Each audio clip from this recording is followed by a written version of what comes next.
Hope you're keeping safe. How is your family? How is your health? Hope you're keeping safe and well. And I hope that this meets you well too and in good spirits. Today I'm going to be sharing with us how to stir up friendship in your marriage. Just some very simple tips on how to stir up friendship in marriage. I know someone will ask me, if people are married, of course they're friends, yes, but many people lose their friendship along the way. Maybe because of life's pressure, pressure from children, emotional pressure, mental health issues, just like what we have all over the world now. Even the pandemic, some people have lost their friendship because here they are staring each other in the face every single day.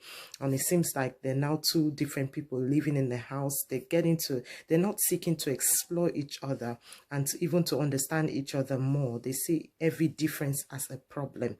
They see the fact that their husband doesn't do things exactly the way they do it. They see it as a problem, or the man sees the way his wife does things and he doesn't do it that way. He sees it as a problem rather than accepting it that this is my wife's way of doing things, or this is, perhaps the husband's way of doing things. But as we always say at the Couples Club, if you're willing to work at it, it will work. The problem we have in our society today is that we're quick to, throw in the towel. We're quick to give up when things don't work. And this is applicable to husband and wife. And when we say people working on their marriage, it's not just to the wife. Please, let's get rid of that filth. It's not just the wife who should work on the marriage. It's the husband and the wife putting their hands together, pulling their weight and making sure that their marriage works. So if you want to stir up friendship in your marriage, it's the both of you that need to do the work together. If you leave it to your wife, it's just going to be a struggle. If you leave it to your husband, it's just going to be a struggle. You need to be willing to be friends. You need to be willing to accept each other's differences. Understand that you will not be doing things exactly the same way. You will not always speak the same language. There are times when you will disagree, and it's okay to disagree. Disagree to agree. There's no problem with that. But if you want to stir up friendship, you've got to be deliberate about everything that you do. I'm going to be sharing, I think, about just 3 points, with us, and I'm going to leave us to just ponder on those points and see how you can apply it to your marriage. Every one of us, we all are learning. I'm not here as an expert, so I must warn you. But I will tell you that these things do work because we have applied it in our marriage, and it does work a great deal. And every day we learn and see how we can make things work. Okay, so number one thing, be on your partner's team. Does this mean you enjoy doing exactly what they do? No. Does it mean you have the same habits? No. Does this mean that you have the same hobbies? No. It just means that you understand that my husband or my wife enjoys doing this. It gives them pleasure, as long as, of course, it's not a sin and it's not something that is detrimental to your life or their life. Okay, so let's strike the balance. Be on their team. Is it a hobby, football, whatever it is your spouse loves to do, or your wife loves to do, cooking, whatever it is, hobby that they love to do, be on their team. Be part of it. Don't step aside. See how you can be involved. Many times we've come to discover in marriage, if you're interested in your spouse, very soon what they do will rub off on you. It's such an interesting thing. Very soon what they do will rub off on you. For example, when we first got married, I realized my husband loves football. And as he has advanced in age now, I think it's reduced. But when we first got married, this was some 14 years ago now, my husband would always go to the pub to watch football. And I realized that, he was gone every Friday after work. This was his own way of relaxing. And there I was at some point, I was about 8 months gone. 8 months pregnant. Well, one evening I said to myself, rather than what I used to do, prior to that, I would stay at home and just cry. Oh, he's going to the pub. When are you coming back? And I'll make a noise about it, or I'm texting him every minute, and the man is texting me back telling me he's coming. So one Friday I decided to change. This was my way of growing up. I decided to change. And I got one of his t-shirts. I put it on. I've got a huge belly, I was 8 months pregnant at this time. I put on my jumper and I had my little scarf to go with it. And he said, oh, where are you going? I said, oh, you're going to watch football? Oh, yes, we're going together. And he looked at me and he smiled. He said, wow, this is new. I said, oh, yes, we're going together. And guess what? We went together. He was so excited. He bought me chips. I couldn't eat much, but he got me some chips and a drink. And as he was watching it and screaming, I was screaming too. In fact, everybody there noticed that evening. Everybody knew that a couple was here to watch, football that night. And guess what? We really enjoyed sharing that moment together. And that evening was so beautiful. We stayed on longer, even after football had finished. And before, eventually we both left for the house. And it was such an eventful, evening for us. Such a beautiful, relaxing time. We laughed all the way through. We had a good time. Why? Because I decided to be on his team. He loves watching football. I don't understand football. Even to this day, I don't know why people should be kicking balls around I don't know why. It just doesn't do anything for me. I'm sorry if it does for you, but it just doesn't do anything. I don't find it exciting at all. But for his sake, many times I will sit before the TV and just watch. I will scream, oh, who's that man playing? Who's that one kicking the ball? Oh, and they score a goal and I'm screaming like I understand. I don't have a clue.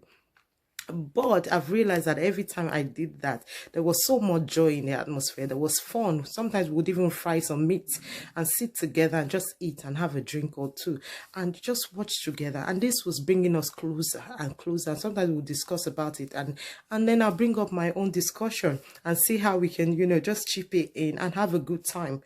Many things he likes that I don't like. Many things I like that he doesn't like. But we always seek to try and understand and find that center place so that we're not just pulling each other along, so that I don't see it as a problem. Look, you're giving me a problem just because no. I'm on your team. We're together in this. So if you love it, it makes you happy. Let's do it together. If you embrace this in your home, it will make a huge difference. Rather than complaining all the time about your spouse, what they like, what they don't do, think about the things they do. What makes your family tick? What makes your home a happy place? What is it that makes your husband happy?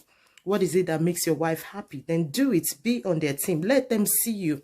If your husband or your wife won't see nobody else, let them see you.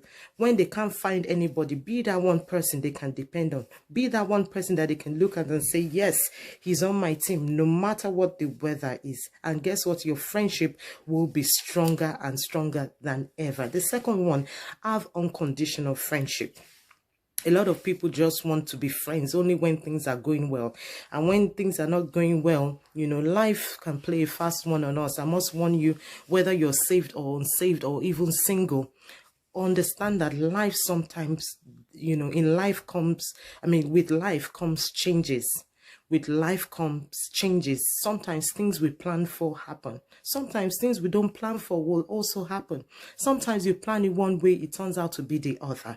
It's just the normal way, things happen in life. Don't use that opportunity to reject your spouse. Don't feel that. Don't play them down with your words. Don't diminish their personality. Don't throw them down, with your words. Be kind. It's true that they've lost their job, but be kind. Don't worry, you'll get another one. Don't worry, it will turn out well. Be friends with them. Embrace them. They're going through a tough time. Don't be there saying, oh, you're sick again. Oh, you have a headache again. Oh, that's the way you do every month. That's the way you... No. Show unconditional friendship. Be there. Even when you disagree with them, still be there. And when you disagree, it's not the time to change your love language, or to hold yourself from showing love to your spouse just because you disagree. And now when it's time for sex or time for intimacy or anything, you decide on, no, do you remember we haven't resolved the issue from 2 months ago? No. Be kind. Discuss it nicely. And then don't reject them. Because we have to be careful. Some of these things that we do, all in the name of, I really want to show him who I am. I really want to show her who I am. And then you go all the way, rejecting your spouse over and over, rejecting your wife over and over. You don't meet her needs anymore. You're not kind to her anymore just because you're upset. No, let her still see you that you're her husband. You will turn up. When it's time for you to show up, be there. When it's time for you to show up for your husband or your wife, be there. You promise to pick up your wife at 6 p.m. Now, because you're upset, you don't turn up. Listen, it will tell on your relationship. They won't trust you after some time. They won't trust you because they feel that you're not a man or woman of your words. So be very careful. Even though you're upset with your spouse, don't reject them. Let them still know you're still the husband. The fact that you are angry does not change the fact that you are the husband and the father of those children. And the fact that you're upset does not mean you're no longer his wife or the mother of his children. Put yourself together. It's true you're angry, but let's always seek to make peace. Always seek to make peace. It's so important. That brings me to my third point. Make peace quickly. Just those 3 points and I'll leave you. Seek to make peace quickly. Always seek to make peace. Stop, going on and on and on and on about negative things that have happened. Look to the future with excitement. Cut out on things that have happened. Talk about it, deal with them, and then move on. Some of us have this challenge, and I believe that a lot of times it's cultural. We've been raised in a culture where you have to keep quiet even when things are not going on well. Don't talk about it. Just be submissive, just be nice, just be kind, and then hush until you're damaged inside, and then the relationship is now damaged beyond repairs. I'll say talk about the issues and make peace quickly. And this goes to the man and the woman. Sit down together. Never be too busy. It's true we live in a busy world, but you decide what happens in your marriage. Don't let the world decide it for you. Don't let your work schedule decide that. No, make it your priority. Make your marriage your priority. A lot of people don't make their marriage a priority, and that's why it's so easy to walk out. You just walk out when you feel like, or you feel it's not working anymore. That's it, and go with another man or woman. No, it's easy for you because you haven't put in that much. When you are fond of walking out on your spouse, it shows that you haven't put in so much, because if you've invested a lot in your marriage, it will be very difficult for you to walk out. So please make peace quickly. Stop going on and on for months, keeping malice or speaking ill of your spouse to other people. And there's this particular man or this woman who doesn't like your spouse, and that's your best friend. You keep talking about your spouse, saying every negative, and they stir up more trouble. There are people you tell, oh, you have a problem. They would also remind you of when you came to them 3 years ago to report your spouse. They would remind you of what your spouse did those years. And that's not what you came for. If you know there are people like that in your life, it's time for you to shift base. Sometimes we need to, I'm not saying don't speak to them. I'm saying have boundaries. Have boundaries. It's not everyone that should know what's happening in your house. Don't talk too much.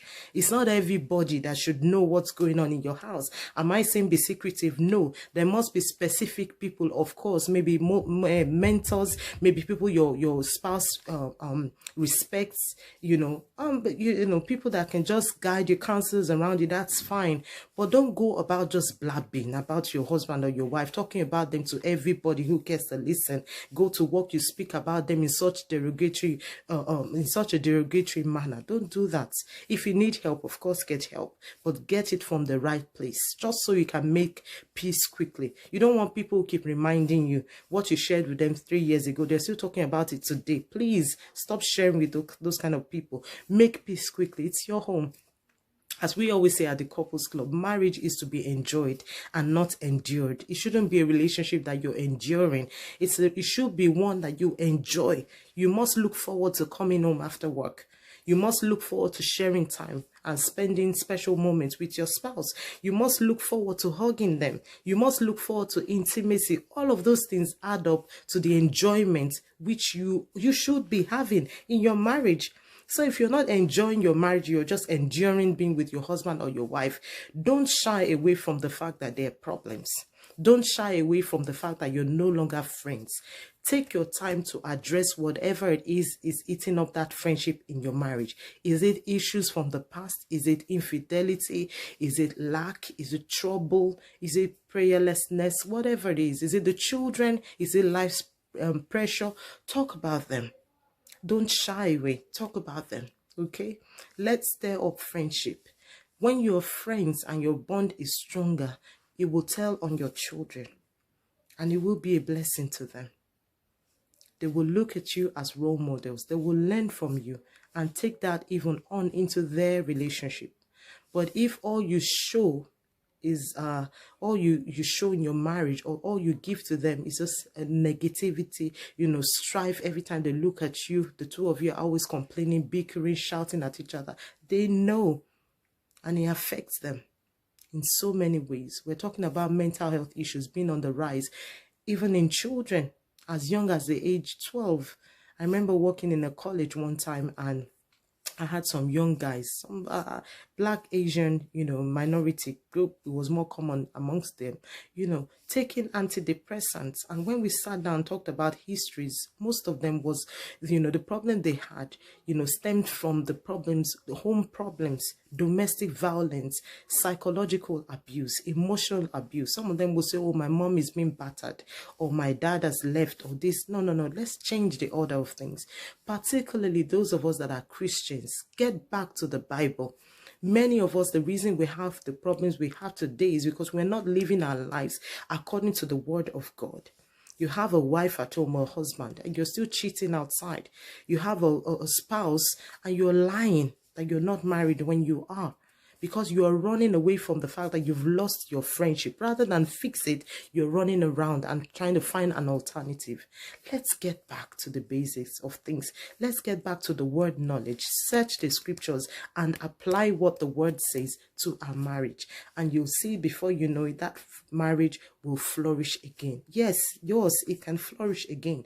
Don't give up. Don't give up. Work at it again. Talk about your issues. Get counsel if you need one. And stay strong, okay? Stay strong. Stay up your friendship. Enjoy each other. Love on each other like you used to. Try it. Start again. Start again this week. It can work. Be positive.